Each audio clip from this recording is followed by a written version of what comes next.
So this is the main screen of our NC controller. And we already know that our big numbers are our reference numbers, and we can change those to whatever we want. When we go to actually machining our workpieces, these X, Y, and Z, the big X, Y, and Z, they will actually indicate where we are in regards to our fixture offset. We also know that we have our home X, Y, and Z. This is the distance and the location in which we are from the machine's home position.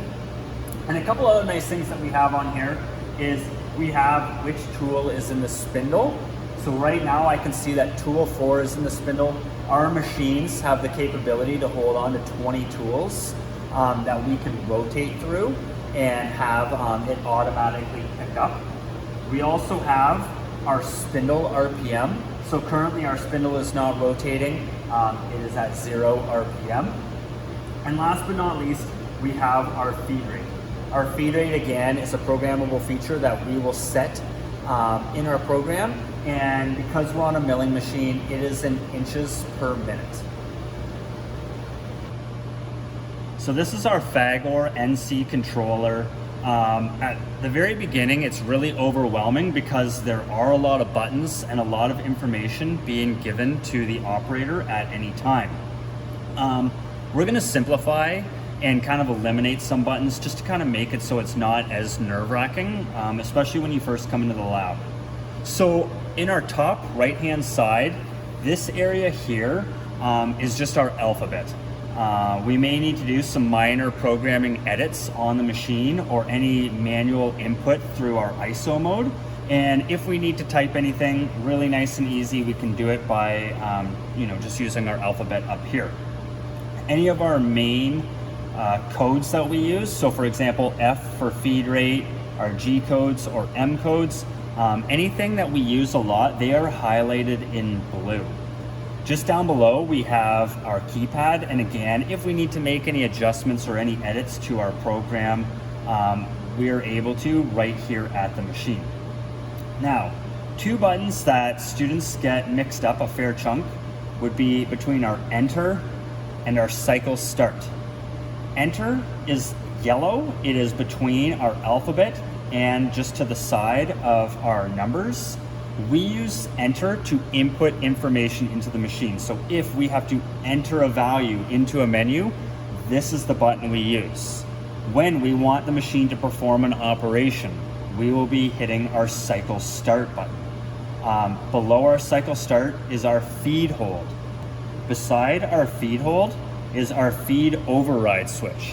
So sometimes when we're programming, we may not have the perfect feed rate, or what we have calculated when we start machining our workpiece is not the actual desirable feed rate we want.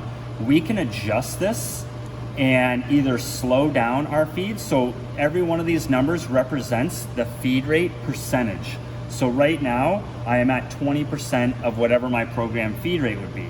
If I adjust this up, I can be at 100% of my feed rate.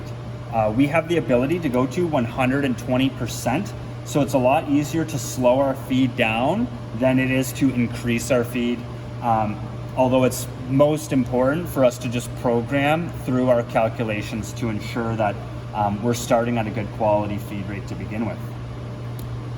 One note about our feed rate, and one thing I will tell you that I do not like about these machines, is not only does this control our feed rate override, this also controls our rapid override.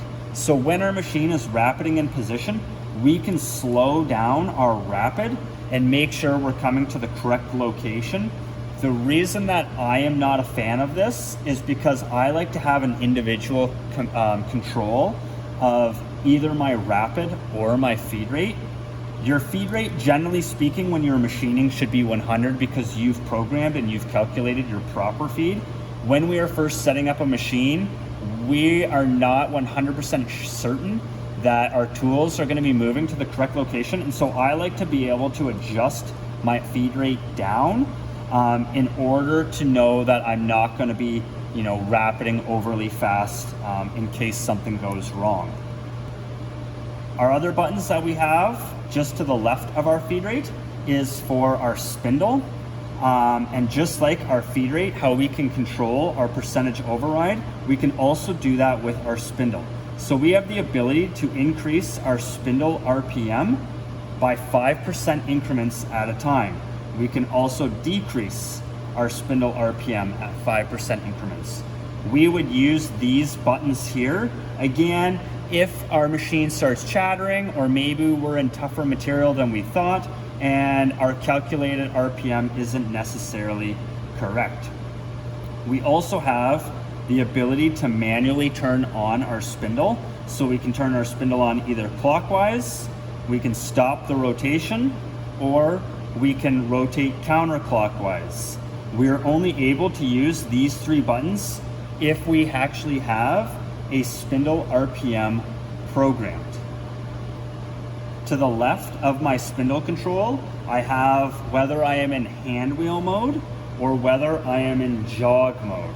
So when I am in hand wheel mode, that means that we are using our controller to move our axes either left, right, in, out, or up and down.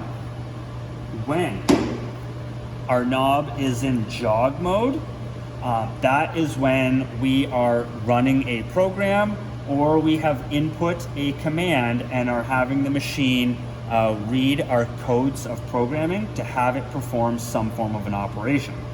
Now, on some of our mills, we can keep this at hand wheel, and no matter what, the machine will run and function properly. On other mills that we have here in the lab, this knob has to be at the jog location in order to perform any commands. Up above, we have a large series of numbers. We have F1 through F7. And the really nice thing is that we're only gonna be dealing with F1. All of these other commands are for conversational programming, which we're really not gonna discuss much of in this course. These are subroutines that we can program by setting and creating certain parameters. We're gonna focus more on programming with G code. So F1, if I press this, this opens up our tool calibration menu. So this is where we would input any of our tool lengths or our tool radiuses. Any information we need to tell the machine about our tool will be given in our tool calibration or tool definitions page. And again, we access this by pressing F1. Anytime we want to exit out of a menu, it's really nice and easy. We press our escape button. I always refer to this menu here as my happy home screen. Anytime you want to get back to the happy home screen, we just need to press escape, and eventually we will end up back on our home screen. Another button that we have, and we've discussed this in previous videos when it came to turning the machine on, is our 0 button.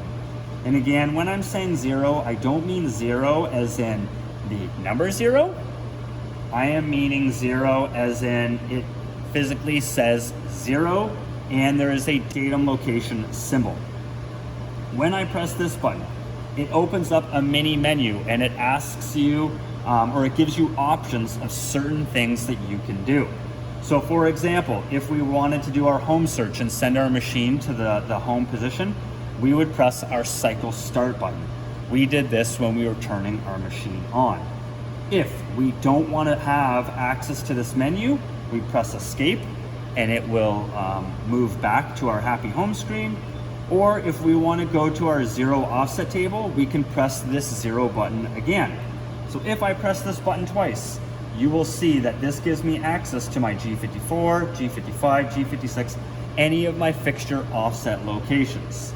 You will see I have my X, my Y, and my Z. These are the distances that my X and Y and Z will be for my G54 or G55 fixture location based off of my machine home position. Again, if I want to exit out of this menu, I press escape and I am back to my happy home screen. The last button that I want to look at is my ISO button. ISO is also referred to as MDI. MDI represents manual data input. When I press ISO, it opens up this mini dialog box. This dialog box here at the bottom represents where we can input small commands. So for example, right now, I don't have a programmed RPM.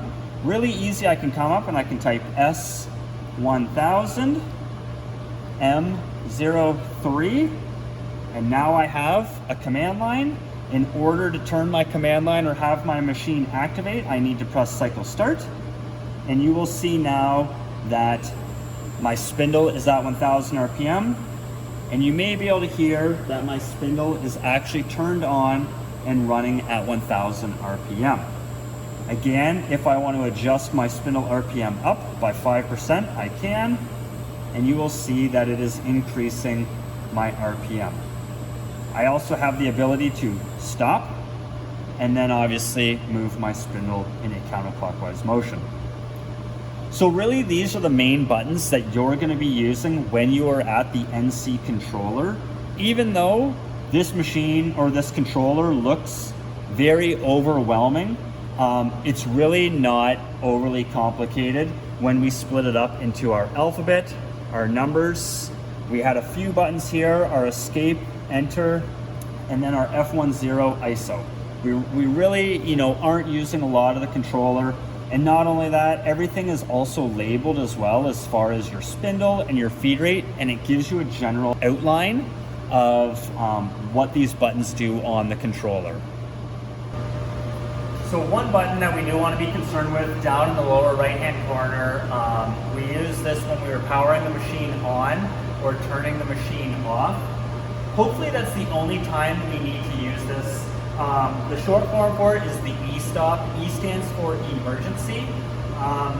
Do not feel ashamed if you have to press this. We don't use this very often. It would be if a tool is crashing into one of our material, or if we're rapiding somewhere and the machine starts doing something totally wild. Hit the E-stop. If you push it in, it kills all the hydraulic power to your axes as well as to your spindle, and everything will stop. The E-stop is not to be used just here and there because the machine's not going to be moving for 15 or 20 minutes. If you are using this, it should be because there is a danger or there is an emergency, or you're shutting the machine down at the end of the day. In order to clear an E-stop, you have to follow the same process as when you first turn the machine on, and now you need to release your E-stop, turn your servos back on, and then zero return the machine. So again, let's hope we don't have to use it, but in case you do, it is always there and available for you.